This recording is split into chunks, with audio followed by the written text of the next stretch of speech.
Hello दोस्तों, स्वागत है हमारे इस प्यारे से चैनल बी के क्लासेस सेंटर में। दोस्तों आज हम बात करेंगे कक्षा 12 की चैप्टर नंबर 4 जिसका नाम है संधारित्र। ठीक है ना। तो इसमें हम पढ़ रहे हैं दोस्तों समांतर प्लेट संधारित्र के बीच टी मोटाई की पट्टी रखने पर धारिता। ठीक है ना। एक हमने समांतर प्लेट संधारित्र बनाया। ठीक है ना। समांतर प्लेट संधारित्र दोस्तों होता है जिस पर समान परिमाण तथा विपरीत प्रकृति के आवेश संचित होते हैं दो प्लेटों पर। तो इस प्रकार जो सिस्टम बनता है उसे हम दोस्तों क्या कहते हैं, संधारित्र कहते हैं। क्या कहते हैं दोस्तों, समांतर प्लेट संधारित्र या संधारित्र कहते हैं। ठीक है ना। अब इस संधारित्र के बीच हमने दोस्तों रख दी ये टी मोटाई की पट्टी। इस जो पट्टी है इसकी मोटाई मान लेते हैं दोस्तों कितनी है, टी है। ठीक है ना। कितनी मोटाई की है, टी मोटाई की है। ठीक है ना। तो दोस्तों इसे हमें क्या निकालना है, इसके बीच हमें धारिता निकालनी है। ठीक है ना। क्या निकालनी है दोस्तों, धारिता निकालनी है। सबसे पहले दोस्तों हम क्या करेंगे, ये दोनों प्लेटें हैं, इनका जो क्षेत्रफल है वो मान लेते हैं। इसका भी जो क्षेत्रफल है वो ए मान लेते हैं और इसका भी क्षेत्रफल दोस्तों क्या मान लेते हैं, ए है। ठीक है। और ये जो दोनों प्लेटें हैं एक दूसरे से मान लेते हैं दोस्तों रखी हैं डी दूरी पर। कितनी दूरी पर रखी हैं, डी दूरी पर। ठीक है ना। ये मान लो यहाँ से यहाँ तक की जो दूरी है वो क्या है दोस्तों, डी है। ठीक है। इतनी दूरी दोस्तों क्या है, डी है। अब जब इतनी दूरी डी है और जो अपनी पट्टी रखी गई है ये, ठीक है ना, ये जो पट्टी रखी है ये है परावैद्युत पदार्थ की रखी गई है। किसकी रखी गई है, परावैद्युत पदार्थ की। ठीक है ना।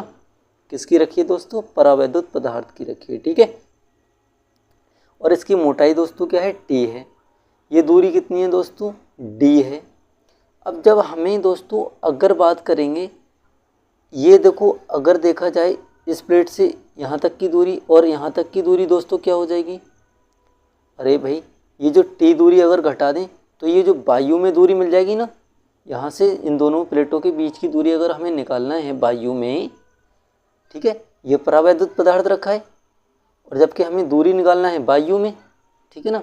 यहाँ से यहाँ तक की दूरी तो भाई डी दे रखी है, लेकिन हमें वायु में दूरी चाहिए ना। इस जो परावैद्युत पदार्थ है ये भी तो कुछ ना कुछ जगह घेर रहा है, कुछ तो जगह घेर रहा है। जैसे कि टी मोटाई की तो टी जगह घेर रहे हैं, तो अगर इस टी को निकाल देंगे तो हमें जो यहाँ से यहाँ तक की दूरी है वो वायु में दूरी मिल जाएगी। ठीक है ना।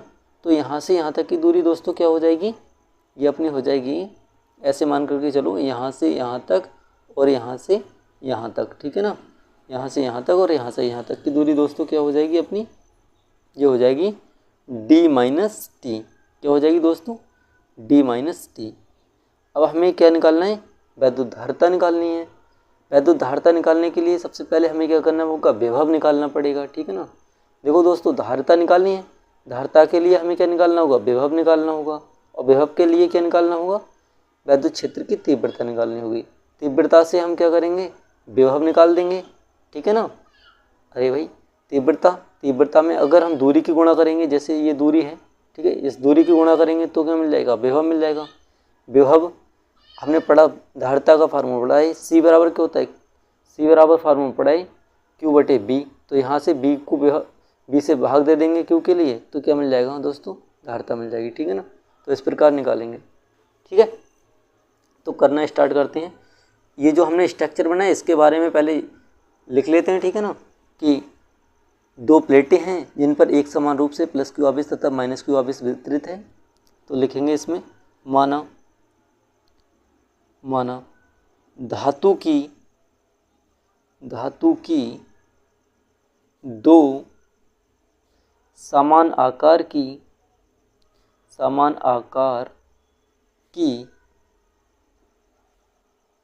प्लेटें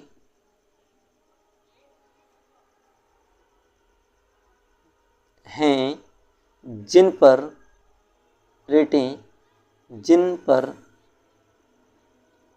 प्लस क्यू तथा माइनस क्यू आवेश स्थित है। ठीक है, स्थित है। जिनका क्षेत्रफल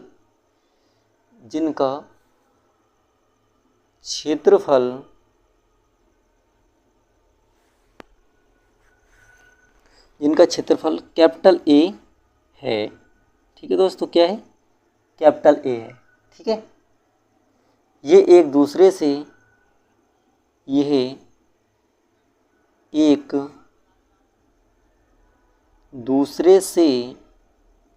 डी दूरी पर रखी हैं। ठीक है ना, ये एक दूसरे से कहाँ रखी हैं दोस्तों? डी दूरी पर रखी हैं।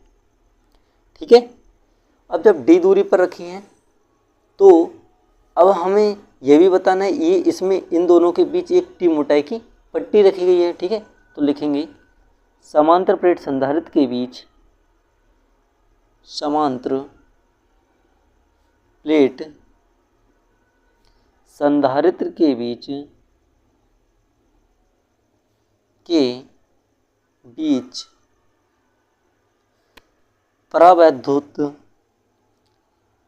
परावैद्युत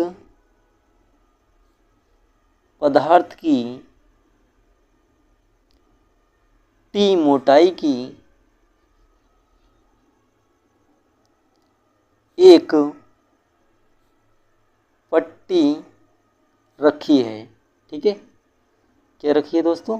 टी मोटाई की एक पट्टी रखी है। तब वायु में वैद्युत क्षेत्र की तीव्रता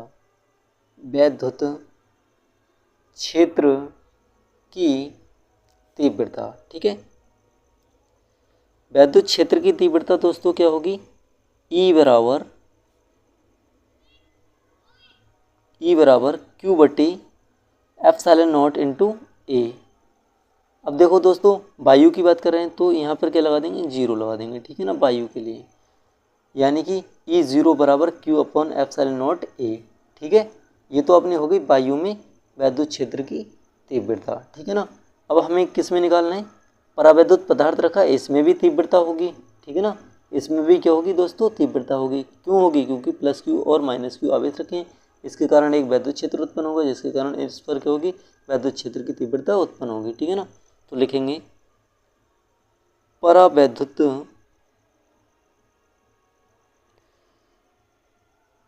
पदार्थ के कारण वैद्युत क्षेत्र की तीव्रता। ठीक है ना, वैद्युत क्षेत्र। ठीक है, वैद्युत क्षेत्र क्या होगा? वैद्युत क्षेत्र जो होगा वो होगा E बराबर Q बटे K एप्सिलॉन नॉट ए। ठीक है ना, क्योंकि जब हम परावैद्युत पदार्थ की बात करेंगे तो यहाँ पर दोस्तों क्या लगा देंगे? K लगा देंगे। ठीक है ना, क्या लगा देंगे दोस्तों? K लगा देंगे। इसे समीकरण 1 नाम देंगे और इसे 2 नाम देंगे। ठीक है ना, अब बात करेंगे किसकी बात करेंगे? देखो, तीव्रता हमें मिल गई, अब बात करेंगे विभव की। ठीक है ना, तो लिखेंगे तो विभव दोस्तों क्या हो जाएगा? B बराबर, देखो एक बार हम बात करेंगे वायु में विभव। ठीक है ना, ये जो हमें तीव्रता है वायु में मिली है। ठीक है ना, तो वायु में विभव की बात करेंगे। ठीक है ना, तो वायु में विभव प्लस परावैद्युत पदार्थ में विभव। ठीक है ना, इसमें परावैद्युत पदार्थ में विभव। ठीक है, ये क्या हो जाएगा? B बराबर, यानी कि देखो विभव का फार्मूला क्या होता है? विभव का फार्मूला दोस्तों होता है E इंटू मतलब वैद्युत क्षेत्र की तीव्रता इंटू दूरी। ठीक है, दूरी दोस्तों क्या है? अब वायु में दूरी क्या है? यही तो दूरी है वायु में, D माइनस टी लगा देंगे। ठीक है ना, प्लस परावैद्युत पदार्थ में दूरी वैद्युत क्षेत्र क्या है? E। ठीक है, इंटू और दूरी क्या है? परावैद्युत पदार्थ जो है वो टी मोटाई का ही तो रखा गया है, यानी कि टी है। ठीक है, तो B बराबर क्या हो जाएगा? E का मान लगा दो, यहाँ पर E0 होगा। ठीक है, E0 और E का मान लगा दो समीकरण 1 व 2 से। ठीक है, यहाँ पर लिख लेना समीकरण 1/2 से। ठीक है, लगा दो, क्या हो जाएगा Q बटे epsilon naught A into d minus t plus e का मान लगा दो, यहाँ से क्या हो जाएगा Q बटे K epsilon naught A into T. ठीक है, ये हो जाएगा। अब क्या करेंगे, बस इसे सॉल्व करना है और धारता वाला सूत्र लगा के और धारता निकल आएगी। ठीक है ना, यानी कि B बराबर क्या आ जाएगा, देखो Q बटे एप्सिलॉन नॉट A, Q बटे एप्सिलॉन नॉट A ये कॉमन ले लेंगे। ठीक है ना, Q बटे एप्सिलॉन नॉट A, तो यहाँ पर क्या बचेगा, यहाँ बच जाएगा D माइनस टी। ठीक है, और प्लस यहाँ क्या बचेगा दोस्तों, यहाँ बचेगा T बटे K।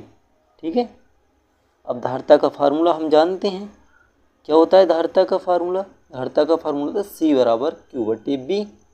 ठीक है, अब यहाँ पर क्या करेंगे, Q का मान लगा देंगे B का मान। ठीक है ना, तो क्या हो जाएगा C बराबर Q बटे B का मान लगा दो, Q बटे में epsilon naught A into d minus t plus T बटे K। ठीक है, ये हो जाएगा। अब देखो Q से Q कट जाएगा ना, ये तो ऐसे ही तो होगा। ठीक है, और क्या करेंगे, इसी के साथ साथ देखो आ जाएगा C बराबर, ये जो एप्सिलॉन नॉट है ये ऊपर चला जाएगा, यानी कि एप्सिलॉन नॉट A बटे D minus t plus T बटे K। ठीक है, ये दोस्तों क्या आ गई, वैद्युत धारता आ गई। ठीक है ना, अपनी यही क्या है, वैद्युत धारता। धारता का मात्रा क्या होता है दोस्तों, इसका मात्रा होता है कूलाम बटे वोल्ट। ठीक है, कूलाम बटे वोल्ट, यही दोस्तों क्या है, वैद्युत धारता है। उम्मीद करते हैं दोस्तों ये हमारा टॉपिक समझ आया होगा। अगर वीडियो पसंद आई हो तो प्लीज़ वीडियो को लाइक करना और चैनल को सब्सक्राइब करना, इससे हमारी आने वाली सभी वीडियो की नोटिफिकेशन आप तक पहुंचते रहें। इसी के साथ मिलते हैं नेक्स्ट वीडियो में।